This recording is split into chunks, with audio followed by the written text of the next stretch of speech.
창세기 2장 18절에서 25절까지의 말씀입니다. 창세기 2장 18절에서 25절까지 제가 말씀을 봉독해 드릴 테니 보시고 들으시기 바랍니다. 여호와 하나님이 이르시되 사람이 혼자 사는 것이 좋지 아니하니 내가 그를 위하여 돕는 배필을 지으리라 하시니라. 여호와 하나님이 흙으로 각종 들짐승과 공중의 각종 새를 지으시고 아담이 무엇이라고 부르나 보시려고 그것들을 그에게로 이끌어 가시니 아담이 각 생물을 부르는 것이 곧 그 이름이 되었더라. 아담이 모든 가축과 공중의 새와 들의 모든 짐승의 이름을 주니라. 아담이 돕는 배필이 없으므로 여호와 하나님이 아담을 깊이 잠들게 하시니 잠들매 그가 그 갈빗대 하나를 취하고 살로 대신 채우시고 여호와 하나님이 아담에게 취하신 그 갈빗대로 여자를 만드시고 그를 아담에게로 이끌어 오시니 아담이 이르되 이는 내 뼈 중에 뼈요 살 중에 살이라. 이것을 남자에게 취하였은즉 여자라 부르리라 하니라. 이러므로 남자가 부모를 떠나 그 아내와 합하여 둘이 한 몸을 이룰지로다. 아담과 그의 아내 두 사람이 벌거벗었으나 부끄러워하지 아니하니라. 아멘. 우리 좌우에 한번 인사하고 말씀을 생각하겠습니다. 사랑합니다. 축복합니다. 하나님은 당신을 사랑하십니다. 당신 때문에 살맛이 납니다. 오늘따라 예뻐 보입니다. 지난주도 수고하셨습니다. 이번 주는 잘 될 겁니다. 네, 여기 저 뒤에 계시는 분들은 잘 안 하시는 것 같은데 제가 인사하는 법을 가르쳐 드릴 테니까 한번 따라서 해보시죠. 네, 선글라스가 필요한 것 같습니다. 당신에게 빛이 납니다. 왜 안 하십니까? 네, 우리 다시 한 번 더 하겠습니다. 얼굴에 뭐 묻은 것 같습니다. 아름다움이요, 잘생김이요. 네. 여러분, 우리 분위기가 참 이렇게 잘 안 되는 것 같은데 우리 축복상 한번 하고 네, 그렇게 한번 말씀을 듣겠습니다. 우리 당신은 사랑받기 위해 태어난 사람, 우리 한번 찬양할까요? 우리 서로 손을 벌려서 정말로 잘 오셨습니다. 축복합니다. 잘 될 겁니다. 그런 마음으로 축복합시다. 당신은 사랑받기 위해 태어난 사람, 당신의 삶 속에서 그 사랑받고 있지요. 당신은 사랑받기 위해 태어난 사람, 당신의 삶 속에서 그 사랑받고 있지요. 태초부터 시작된 하나님의 사랑, 태초부터 시작된 하나님의 사랑은 우리의 만남을 통해 열매를 맺고 당신이 이 세상에 존재함으로 인해 우리에게 얼마나 큰 기쁨이 되는지. 당신은 사랑받기 위해 태어난 사람, 당신은 사랑받기 위해 태어난 사람, 지금도 그 사랑, 지금도 그 사랑 받고 있지요. 당신은 사랑받기 위해 태어난 사람, 지금도 그 사랑, 지금도 그 사랑 받고 있지요. 아멘. 우리 다시 한번 축복합시다. 사랑합니다. 축복합니다. 지난주도 수고 많으셨습니다. 다음 주는 더 좋은 일이 있을 겁니다. 네, 축복합니다. 진짜로 여러분 행복하시고 잘 되셨으면 좋겠습니다. 여러분, 내가 그의 이름을 불러주기 전에는 그는 다만 하나의 몸짓에 지나지 않았다. 내가 그의 이름을 불러주었을 때 그는 나에게로 와서 꽃이 되었다. 내가 그의 이름을 불러준 것처럼 나의 이 빛깔과 향기에 알맞은 누가 나의 이름을 불러다오. 그에게로 가서 나도 그의 꽃이 되고 싶다. 우리들은 모두 무엇이 되고 싶다? 너는 나에게, 나는 너에게 잊혀지지 않는 하나의 눈짓이 되고 싶다. 이 시는 우리 한국인들이 가장 좋아하는 김춘추 시인의 꽃이라고 하는 시입니다. 많은 젊은 연인들이 연애할 때에, 요즘은 그런 거 하는 것 같은데 저 시절만 해도 연애할 때 이 시를 많이 써서 이렇게 편지를 쓰고 보내기도 했던, 그러니까 가장 많이 인용하는 시가 바로 이 김춘수 시의 시인의 이 꽃이라는 시입니다. 오늘 이러한 사랑의 고백처럼 오늘 성경의 인류 최초의 사랑의 고백, 그리고 또 프로포즈 또는 세레나데라고 할 수 있는 그러한 구절이 오늘 성경에 등장하고 있습니다. 23절의 말씀에 보면 아담이 이르되 이는 내 뼈 중에 뼈요 내 살 중에 살이로다 라고 하는 그러한 성경 말씀이 기록되어 있습니다. 창세기에는 인류 최초의 내용들이 많이 기록이 되어져 있죠, 그죠? 세상의 처음 시작을 가르쳐주고 있는 성경이기 때문에 모든 것들을 어떻게 보면 다 최초라고 할 수 있을 것 같은데요, 앞서 말씀드린 바와대로 인류 최초의 사랑의 고백, 인류 최초의 프로포즈, 인류 최초의 세레나데가 등장할 뿐만 아니라 인류 최초의 마취 수술, 인류 최초의 외과 수술이 오늘 성경에 등장하고 있으며, 인류 최초의 결혼식이 오늘 등장하고 있고, 인류 최초의 가정이 오늘 성경에 기록되어져 있습니다. 여러분, 인류 최초의 것들이 많이 있는데 그 중에 말입니다, 인류 최초로 사람의 첫 말, 기록된 첫 말이 기록되어 있는데요, 그게 무엇인지 아십니까? 그게 바로 내 뼈 중에 뼈요 내 살 중에 살이로다 라고 하는 것이 인간의 첫 기록된 말이 바로 내 뼈 중에 뼈요 내 살 중에 살이로다 라고 하는 말이라고 하는 사실인 것입니다. 여러분, 이처럼 여러분 성경에 오늘 하나님께서 지으신 이 1장, 창세기 1장과 2장에는 정말 행복이 가득한 세상이었음이 오늘 성경을 통해서 분명히 드러나고 있습니다. 정말 우리가 꿈꾸는 그 파라다이스, 우리가 꿈꾸는 유토피아가 오늘 성경에 기록되어져 있지요. 정말 우리가 꿈꾸는 세상 아니겠습니까? 아픔도 슬픔도 고통도 없고 정말 사랑과 행복이 가득한 세상이 우리 창세기 1장과 2장에 기록되어 있다고 하는 사실이죠. 하나님께서는 기쁨의 정원 에덴에다가 이 기쁨의 정원을 만드시고 아담에게 주시고 또한 하와를 그에게 붙여주심으로 말미암아 그곳에서 이 행복과 이 사랑을 만끽하도록 하나님께서 만드셨음을 성경은 우리에게 보여주고 있습니다. 그러므로 창세기 1장과 2장은 우리 인간의 최대의 관심사라고 할 수 있는 행복에 대한 근원과 그 기원을 성경은 우리에게 잘 보여주고 있습니다. 오늘날 다시 말씀드리면 왜 현대인들이 이렇게 행복에 목말라 하고 있고 왜 이 불행 속에서 허덕이고 있는가 라고 하는 그 근원과 그 기원을 성경은 우리에게 가르쳐주고 있으며, 따라서 그러므로 행복을 얻기 위해서라면 또한 참으로 이 불행에 허덕이는 이 문제를 해결하기 위해서는 어떻게 해야 하는지를 성경은 우리에게 보여주고 있다라고 하는 사실인 것입니다. 인간 창조 기사에서 우리가 살펴보았듯이 인간은 정말 행복하기 위해서는 하나님을 만나야 합니다. 왜냐하면 인간이 하나님께로부터 왔기 때문에 그렇습니다. 그러므로 말미암아 인간이 하나님 안에 있어야, 하나님을 만나야, 하나님을 정말로 함께 관계를 맺어야 생명을 얻을 수 있을 뿐만 아니라 정말 그 안에서 행복할 수 있는 존재가 된다라고 하는 것을 성경은 우리에게 보여주고 있는 것이죠. 뿐만 아니라 하나님과의 관계 속에서 생명과 행복을 얻을 수 뿐만 아니라 하나님은 또 하나 관계를 만드셨는데 그 관계가 바로 하나님의 형상, 하나님의 모양대로 지음받은 또 다른 인간과의 관계를 통해서 인간은 온전한 삶, 행복과 사랑의 삶을 살아갈 수 있음을 오늘 성경 우리에게 가르쳐주고 있는 것입니다. 분명한 것은 사랑하는 성도 여러분, 하나님은 정말로 우리 인간을 사랑하시는 것 같아요. 성경을 보면 볼수록 하나님이 도대체 왜 이렇게 인간에게 특별한 관심과 지대한 사랑을 보여주고 계시는지 잘 모르겠어요.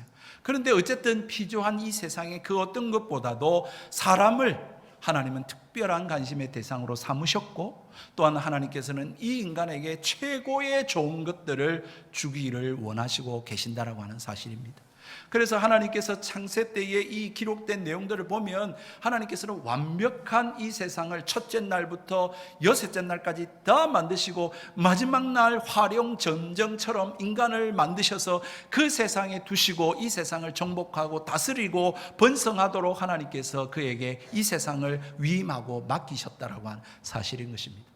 여러분, 그것도 부족했는 것 같아요. 하나님이 어떻게 하면 인간들을 더 행복하게 만들까라고 생각하셨는지 에덴이라고 하는 곳에 기쁨의 정원을 만드시고, 하나님께서는 그 기쁨의 정원에 사람을 두셔서 거기서 알콩달콩 예쁘게 사랑하며 행복하게 살아가도록 하나님께서 만드셨다라고 하는 사실입니다. 그래서 창세기 1장 2장에 보면요, 하나님께서 좋았더라 좋았더라 모든 긍정적인 표현들이 다 등장하고 있잖아요. 그런데 여러분, 하나님께서 고심한 것이 하나 있었던 것 같아요. 그렇게 하나님이 창조하시고 사람을 만드셔서 그 사람이 한 사람이 말입니다, 그렇게 하나님의 세상을 다스려가고 누려가는데 하나님 뭔가 부족해 보이셨던 것 같아요. 그래서 오늘 18절에 보면 처음으로 부정적인 단어가 등장합니다. 그게 무엇입니까? 좋지 아니하니. 뭐가요? 혼자 사는 것이, 혼자 거하는 것이, 혼자 있는 것이 좋지 아니하니 하면서 하나님이 고심하셨고, 그 고심한 일에 대해서 하나님이 해결 방안을 찾으셨는데 그게 무엇이냐면 돕는 배필을 지으리라 라고 하는 말씀을 하고 계신다라고 하는 것입니다. 여러분, 그러므로 하나님께서는 독차하는 것을 좋지 않게 보셨습니다. 하나님께서는 함께 살아가고 더불어 살아가고 함께 하나님 나라를 이루어갈 그런 동력자, 동반자, 그러한 존재를 하나님은 만들어 주시기를 원하셨던 것입니다. 마치 하늘에 별과 달과 태양이 없다면 하늘이 어떨 것 같습니까? 여러분, 하늘에 날아다니는 새가 없다면 그 하늘은 미완성일 것입니다. 바다도 마찬가지죠. 물고기들과 그리고 생물체들이 그 바다에 있지 아니하면 그 바다는 불완전한 바다일 것입니다. 이 땅 위에 각종 식물과 동물들과 사람이 이 땅 위에 존재하지 않는다면 아무런 이 땅의 삶은 의미가 없는 것이 되고 말 것입니다. 그처럼 하나님께서 사람을 지으셨는데 혼자서 거하는 것, 혼자서 이 세상을 바라보고 이름을 짓고 그렇게 살아가는 것이 하나님은 온전하지 않다, 아름답지 않아, 좋지 않다라고 주님이 말씀하시면서 그와 함께할 동반자, 함께할 동력자, 함께 더불어 살아갈 그러한 존재를 하나님은 창조하셨다라고 하는 것입니다. 그러므로 사랑하는 성도 여러분, 하나님께서 지으신 이 사람은 바로 다름 아닌 우리로 하여금 우리가 사회적 존재, 혼자서는 살아갈 수 없는 사회적 존재라고 하는 것을 오늘 성경 우리에게 잘 보여주고 있습니다. 하나님은 혼자라고 하는 단어를 싫어하셨습니다. 사람이 혼자 지어져서 지내면서 외로움을 느꼈거나 고독을 느꼈다라고 하는 것은 성경에서 찾아볼 수가 없습니다. 그가 원해서 하나님 나 외로워요, 나 심심해요, 사람 만들어주세요, 다른 사람 만들어주세요 라고 해서가 아니라 하나님의 시각만 나올 뿐입니다. 하나님이 보시기에 좋지 않았다라고 하는 사실입니다. 왜 그러셨을까요?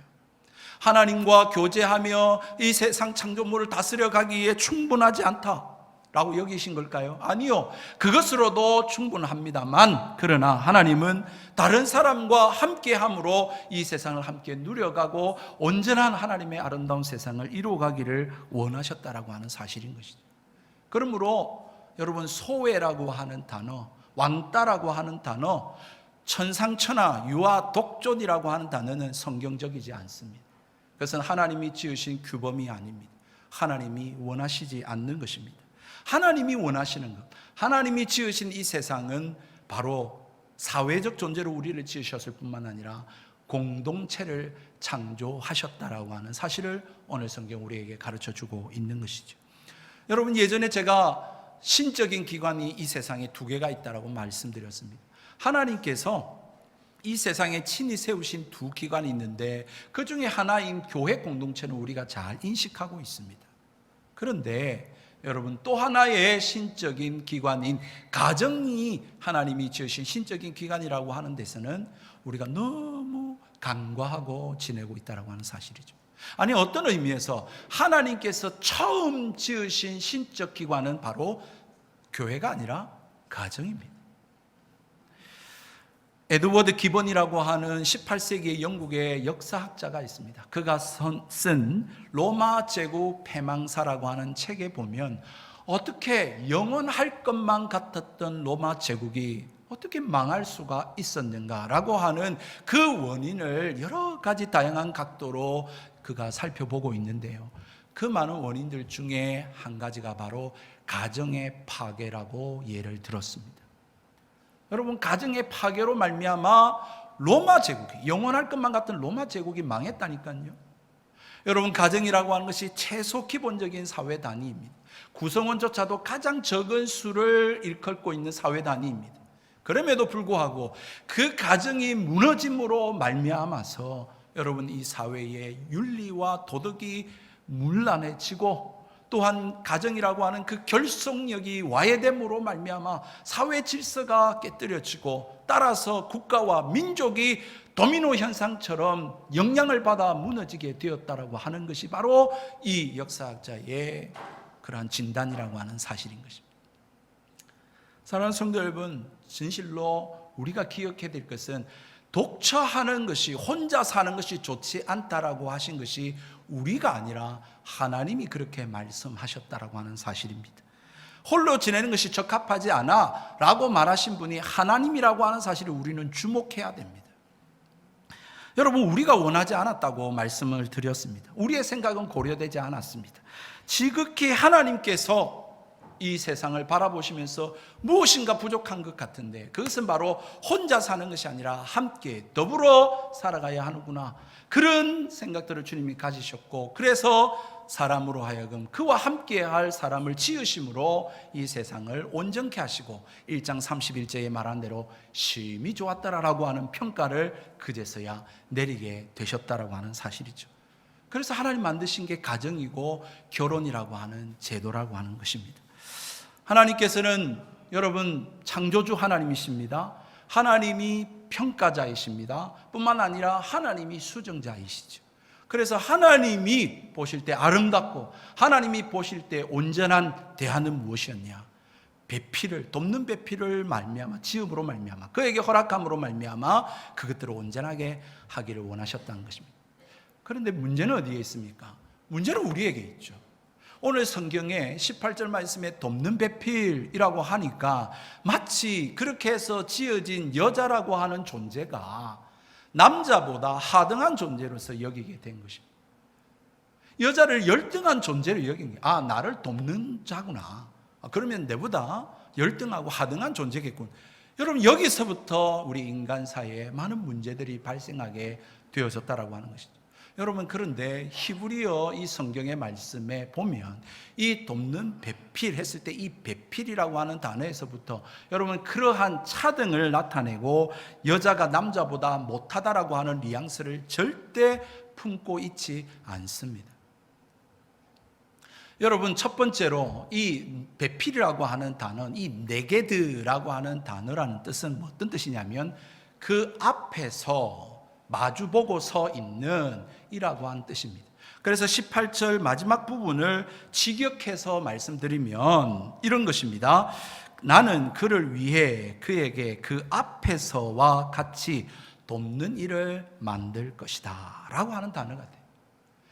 그와 그 앞에 만드는 사람과 같이, 그리고 그를 마주보고 서 있는 사람과 같이 동등한 사람을 내가 돕는 자로 만들겠다라고 하는 뜻이 되는 것입니다.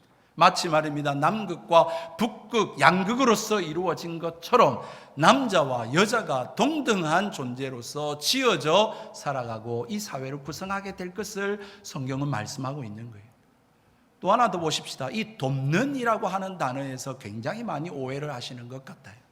마치 이 돕는 이라고 하는 단어를 보면 너는 나를 돕는, 아랫사람이 윗사람을 이렇게 해주는 그런 어떤 일로서 우리는 착각하고 생각을 합니다.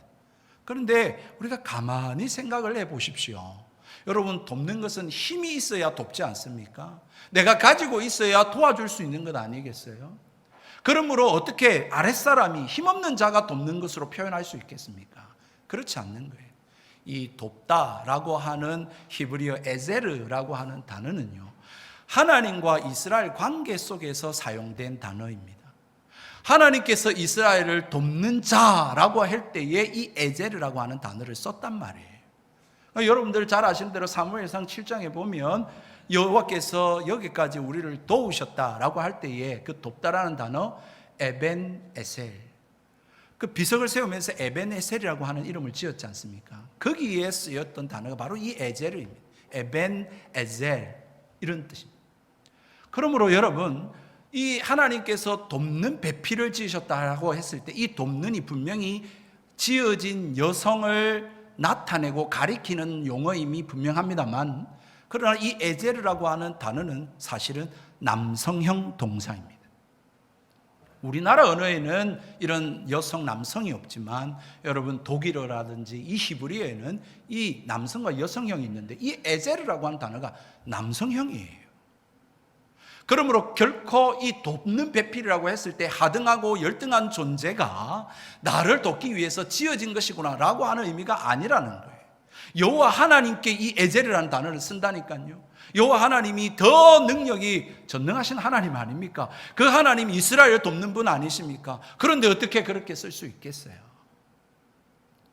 그러므로 이 에젤이라는 동사를 통해서도 우리가 보아 알 수 있듯이 여성은 남성이 할 수 없는 부족한 부분들, 그런 것들을 도와서 완성을 이루는 존재라고 하는 것을 성경은 담고 있다라고 하는 것입니다. 남성 혼자서는 온전할 수 없어요.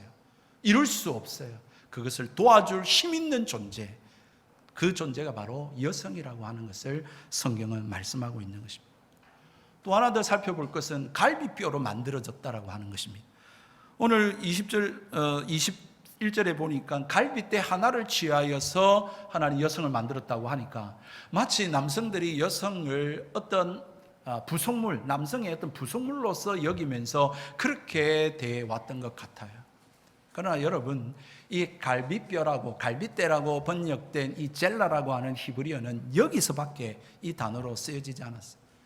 이 구약 성경이 이 37권의 이 구약 성경에 말입니다. 이 젤라라고 하는 단어가 어떤 뜻으로 쓰여졌냐면 옆에, 옆구리라고 하는 뜻입니다. 그래서 언약계, 법계 옆에, 성막 옆에 할 때 이 젤라라고 하는 단어가 쓰여졌어요. 그런데 여기에서만 갈비뼈로 번역이 되었어요. 아마도 하나님께서 아담의 옆에 있는 것으로 지었기 때문에 이 옆에 가장 가까운 것이 갈비뼈가 아니었겠나, 그래서 갈비뼈로 번역하지 않았을까라고 생각은 합니다만, 여러분, 그렇다고 해서 결코 여성이 남성의 어떤 부속물의 존재가 아니라고 하는 사실입니다. 사랑하는 성도 여러분, 여담입니다마는 옛날에 아내, 부인을 일컬어서 여편네라고 하는 단어를 사용했더라고요. 저도 아버님이 그렇게 쓰셨던 것들을 이렇게 생각이 나는 것 같은데, 특히 안 좋을 때 여편네를 쓰신 것 같아요. 이 여편네가. 그런데 여러분, 이 여편네라고 하는 이 단어의 이 풀이를 하시는 어떤 학자의 말씀을 들어보니까 이 원래의 뜻은 옆에 있네. 옆에 있네를 빨리 하면 어떻게 됩니까? 여편네가 되는 거예요. 저는 그걸 보면서 설득력이 있다, 신빙성이 있다고 여기고, 뿐만 아니라 이분이 히브리어를 아나? 이 성경을 아나? 라는 생각이 들었어요. 재미있지 않습니까? 하나님께서 분명히 이 젤라라고 하는 옆구리, 옆에 있는 것으로 하나님 여성을 창조했는데 그 이름을 여편네로 했으니 여러분 참 성경을 아시는 분이다, 이런 생각이 좀 들었고요. 또 하나 더, 여러분, 또 아내와 부인을 이끌어서 마누라라고 불렀습니다. 이 마누라라고 하는 단어도 마주보고 옆에 누운 자라고 하는 뜻입니다. 마누라, 마주보고 옆에 누운 자. 여러분, 믿거나 말거나입니다만은 참, 이런 게 중요한 건 아닙니다. 근데 왜 문제는 무엇이냐면, 하나님께서 왜 여성을 남자의 옆에 있는 것으로서 창조하셨을까라고 하는 것이지요. 이것에 대해서 유대인들이 기록해 놓은 이 탈무드에 보면 이런 해석이 있어요. 남자의 머리에서 취하여 여성을 만들지 않으신 것은 여자가 남자를 짓누르는, 억누르는 일이 없게 하기 위해서이며, 아멘이십니까? 하나님께서 여성을 남자의 발에서 취하여 만드시지 않으신 것은 남자가 여성을 짓밟는 일이 없게 하기 위해서이며, 아멘이십니까? 하나님께서 이 가슴팍 주위에 옆구리에 있는 것으로서 만드신 것은 그만큼 동등하다라고 하는 의미이며, 그렇게 남자의 가슴에서 그를 사랑하고 품고 섬겨야 할 대상임을 말씀하고 있는 것이다. 탈무드에서 이런 이야기를 했어요. 참 재미있는 통찰력 아닙니까? 그렇죠? 그런데 여러분, 이런 이야기를 하지 않는다 할지라도 여러분 한번 잘 생각해 보십시오. 아담의 그 신체의 한 부위를 가져다가 여성을 만들었습니다. 이 아담의 희생을 통해서, 아담의 헌신을 통해서 만들어진 존재, 여러분 소중하고 값진 존재가 아니겠습니까? 여러분, 다시 말해서 이 아담의 한 자신의 신체의 일부로서 여성을 만들었고 어떤 한 사람을 만들었다고 하는 것은 여러분 그 존재와 함께 연합해야 온전해질 수 있다라고 하는 것을 말해주고 있는 것이요, 그러므로 함께함으로 온전히 하나님 나라를 이루어갈 수 있는 존재이다라고 하는 것을 성경은 말씀해주고 있는 것이죠. 쉽게 말씀드려서 뗄래야 뗄 수 없는 특별한 관계임을 성경은 말해주고 가르쳐주고 있다라고 하는 사실입니다. 여러분, 성경을 잘 보시면 창세기 1장 27절에 이미 하나님께서는 남자와 여자를 창조하셨다고 말씀하고 있습니다. 그런데 하나님께서 창조하셨을 때 남자만 하나님의 형상, 하나님 모양대로 창조하셨나요? 아닙니다. 하나님께서는 하나님 형상, 하나님 모양대로 남자와 여자를 동일하게 창조하셨습니다. 뿐만 아니라 너희는 번성하라, 창대하라, 이 세상을 다스리라 했을 때에 그 다스리는 위임장을 남자에게만 주셨나요? 아니요. 여성에게도 똑같이 주셨습니다. 다시 말해서 하나님께서는 이 세상에 남자와 여자를 창조하심으로 온전하다라고 여기셨고, 그 두 사람을 통해서 하나님의 형상, 하나님의 모양을 구현하고 이 세상을 하나님 나라 이루어가도록 만드셨다라고 하는 사실인 것입니다. 여러분, 이것은 꼭 굳이 성에 대한 문제를 말씀하는 게 아닙니다. 바로 옆에 있는, 내 옆에 있는 그 사람이 바로 그렇게 하나님께서 하나님 형상, 하나님 모양대로 지으셨고, 뿐만 아니라 함께 이루어 하나님 나라를 이루어갈 동력자로 삼으셨고, 그렇게 뗄래야 뗄 수 없는, 혼자서는 살아갈 수 없는 존재로 만드셨다라고 하는 사실인 것입니다. 그래서 하나님께서는 이 여성을 만드시고는 마치 결혼식장에 신부를 데리고 들어가는 그 신부의 아버지처럼 아담에게로 이 여인을 데리고 갑니다. 그런데 이 아담이 그 여인을 보는 첫 순간, 여러분 뭐라고 노래하고 있습니까? 내 뼈 중에 뼈요, 내 살 중에 살이로다 라고 첫 마디를 내뱉고 있는 거예요. 여러분, 인류의 사람이 한 첫 기록된 말, 그게 뭐냐면 사랑 고백입니다. 세레나데예요. 러브스토리, 프로포즈예요. 여러분, 굉장히 좀 세심하고 또 아름다운 단어로 좀 표현했으면 더 좋을 뻔했습니다만은 원색적이긴 하지만, 그러나 여러분 이만큼 노골적인 사랑 표현이 없습니다. 뭐라고 말합니까?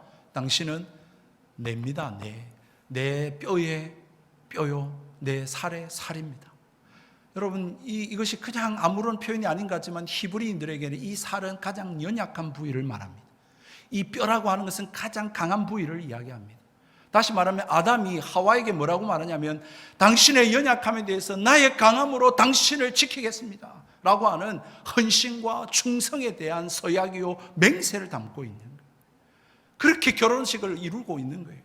여러분, 그래서 이 결혼과 가정에 대한 비유를 성경의 구약 성경에는 많이 하나님과 이스라엘 관계로, 언약 관계로 비유하고 있는 것이 바로 이와 같은 이유인 것입니다. 아니, 멀리 갈 것도 없이 우리도 결혼식을 행할 때, 요즘은 좀 그렇지 않는 것 같은데, 여러분 결혼식 때 여러분 뭐라고 서약을 하셨습니까? 신랑 누구누구를 아내로 맞아. 가난할 때나 부할 때나, 병들 때나 건강할 때나, 비가 오나 바람이 부나 사랑하고 헌신할 것을 맹세하십니까? 여러분 다 맹세 안 했습니까, 여러분? 우리 다 그렇게 했어요. 남자들이 그렇게 다 했지 않습니까? 그런데 왜 우리가 그렇지 못하고 있을까요? 여러분, 이 서약과 이 맹세를 잘 보십시오. 여기에 보면 자녀에 대한 이야기가 없습니다. 이 결혼식장에는 자녀를 잘 낳아주면, 아들을 낳아주면, 딸을 낳아주면 사랑할 것이다, 없습니다. 여러분. 물론 하나님께서 번성하고 창대하라고 하는 그 기본적인 사명이 베이스에 깔려 있겠지만, 그러나 이 결혼 예식을 행할 때에 그러한 전제를 하나님이 담아두고 계시지 않다라고 하는 것입니다. 뿐만 아닙니다. 여기에 아빠도 없고 엄마도 없습니다. 엄마 아빠를 잘 섬기면 사랑하겠다, 엄마 아빠에게 효도하면 내 뼈 중에 뼈고 내 살 중에 살이다, 그렇게 말하고 있지 않습니다. 오직 그 사람 그 자체로만 사랑하고 헌신하고 섬길 것을 헌신하고 약속하고 다짐하고 있는 게 뼈 중에 뼈요 살 중에 살이라는 거예요. 여러분, 결혼과 가정이라는 것이 그렇습니다. 사랑하는 성도 여러분, 참으로 우리는 이 일들을 통해서 얼마나 하나님께서 이 가정이라는 것을 통해서, 서로를 통해서 이 사랑과 행복을 누리기를 원하시는지를 우리는 잘 볼 수가 있는 것입니다. 다시 말해서 사람을, 우리의 어떤 대상을 기능적으로 보지 말라는 거예요. 조건적으로 보지 말라는 거예요. 그 존재 자체로 사랑하고 섬기고 함께 행복하게 하나님 나라 이루어가라고 주님은 말씀하고 있는 거예요. 여러분, 그 이름을 지을 때도 마찬가지. 그래서 여러분, 남자가 뭐라고 말했습니까? 내 신체 일부를 통해서 지었으므로 당신을 여자라고 할 것이다. 히브리어로 이샤, 이쉬를 이샤로 부르게 된 것이. 이씨, 여기에다가 여성 전미어를 하나 탁 붙여가지고 이샤라고 되어진 거예요. 남자는 이씨고요, 여자는 이샤예요. 그러니까 이름에서부터 발음이 비슷하도록 동등한 존재로 만들었고, 그렇게 서로 사랑하고 섬기고 행복한 이 하나님의 나라 에덴을 만들어가도록 하나님께서 그의 이름을 불러주고 있다라고 하는 사실인 것이죠. 김춘수의 꽃이라고 하는 시에서 말한 것처럼 나의 이름을 불러주었을 때 그제서야 비로소 정말 의미 있는, 가치 있는 존재가 되고 있다라고 하는 사실인 것입니다. 사랑하는 성도 여러분, 오늘 이 말씀은 단순히 그래서 결혼해야 된다, 가정을 이루어라, 그런 것 이야기하지 않습니다. 여성의 기원이 이렇다라고 하는 것을 이야기하지 않습니다. 그것을 담고 있지만 그게 본질이 아니에요. 외로우니까 결혼해라, 또는 정욕을 못 이기니까 결혼해라, 또는 애를 낳기 위해서 여성들은 애를 낳아라, 이런 이야기를 성경이 하고 있지 않습니다. 하나님은 정말 우리에게 최고의 환경을 주셨고 최고의 사람을 주셔서 그 하나님 지으신 세계 속에서 행복하고 사랑하고 아름답게 이 세상을 이루어가기를 하나님은 원하고 계십니다. 이 에덴 동산에서 불려진 이 사랑의 노래가요, 이 창세기 1장에만 있는 것이 아니에요. 어디에 또 있냐면 여러분, 요한계시록 19장에 기록되어 있습니다. 여러분, 요한계시록 19장 7절과 8절 말씀을 우리 한번 같이 읽을까요? 시작. 우리가 즐거워하고 크게 기뻐하며 그에게 영광을 돌리세. 어린 양의 혼인 기약이 이르렀고 그의 아내가 자신을 준비하였으므로 그에게 빛나고 깨끗한 세마포 옷을 입도록 허락하셨으니 이 세마포 옷은 성도들의 옳은 행실이로다. 여러분, 이것은 천사들이 부르는 노래입니다. 천사들이 예수 그리스도, 신랑 되시는 예수 그리스도 앞에 나오는 교회 성도들을 향하여서, 그들을 향하여서 부르는 노래가 바로 오늘 우리가 읽던 요한계시록 19장 7절 8절 말씀이에요. 우리는 여기에서 하나님이 처음 지으셨을 때 이 에덴 동산의 모습이 어디에서 구체적으로 실현되고 있냐면 요한계시록에서 실현되고 있다라고 하는 것을 우리는 보게 됩니다. 여기에 유념하셔야 돼요. 그러면 왜 하나님께서 18절부터 25절까지 이런 에덴에서의 아름다운 세레나데가, 이 행복이 막 깨소금이 막 풍겨 나오도록 이렇게 하나님이 묘사하고 계십니까? 왜냐하면 3장에 가서 이 에덴에서 쫓겨나게 될 것이기 때문에 그렇습니다. 이 낙원을 인간이 잃어버리게 되거든요. 거기에 죄가 들어오고 죽음이 들어오게 되고 관계가 깨어지는 일들이 벌어지게 될 것이거든요. 그래서 하나님께서 지난주에 살펴보았듯이 17절에 네가 이것을 먹는 날에는 반드시 죽을 거야, 그러니까 먹지 마 제발 라고 하는 예방적 경고의 말씀을 하셨더랬어요.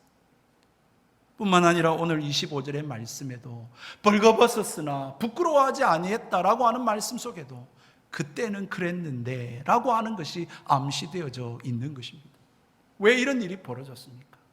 왜냐하면 우리의 죄로 말미암아, 내가 주인 되고 싶어 함으로 말미암아, 내가 왕이 되고 싶고 내가 하나님이 되고 싶어 함으로, 내가 죄와 이 선의 기준이 되고 싶어하는 나 중심적인 이 일로 말미암아 결국 이것들이 깨뜨려지고 우리는 행복에 목말라하고 불행에 허덕이는 그러한 존재가 되어져 버린 그러한 모습들을 성경은 보여주고 있는 것입니다.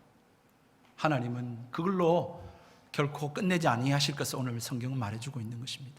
아담이 자기의 옆구리에 있는 것으로 하와를 만들어 생명을 만들어 그에게 내 뼈 중에 뼈요 내 살 중에 살이라고 하면서 그렇게 사랑했던 이 세레나데를 불렀던 것과 같이 성경은 예수 그리스도의 그 십자가로 말미암아 그 옆에 창에 찔림으로 피와 물을 쏟으시며 그로 인하여 구원받을 하나님의 백성들, 신부가 되는 이 교회를 향한 하나님의 세레나데를 불러놓고 있다라고 하는 사실인 것입니다.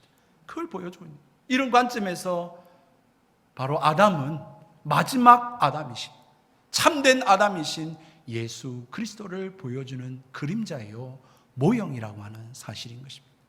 여러분, 이것이 신약 성경에 기록되어져 있습니다. 에베소서 여러분 5장에 있는 말씀으로 보십시다. 에베소서 5장 31절과 32절 우리 다 같이 한번 읽겠습니다. 시작. 이러므로 사람이 부모를 떠나 그 아내와 합하여 그 둘이 한 육체가 될지니 이 비밀이 크도다. 내가 그리스도와 교회에 대하여 말하노라. 정말 이 가정에 대한 이야기를 하면서, 결혼에 대한 이야기를 하면서 이 비밀이 크다, 이 비밀이 신비하다. 이것은 무엇을 말해주고 있느냐? 교회와 그리스도를 말해주고 있는 것이다.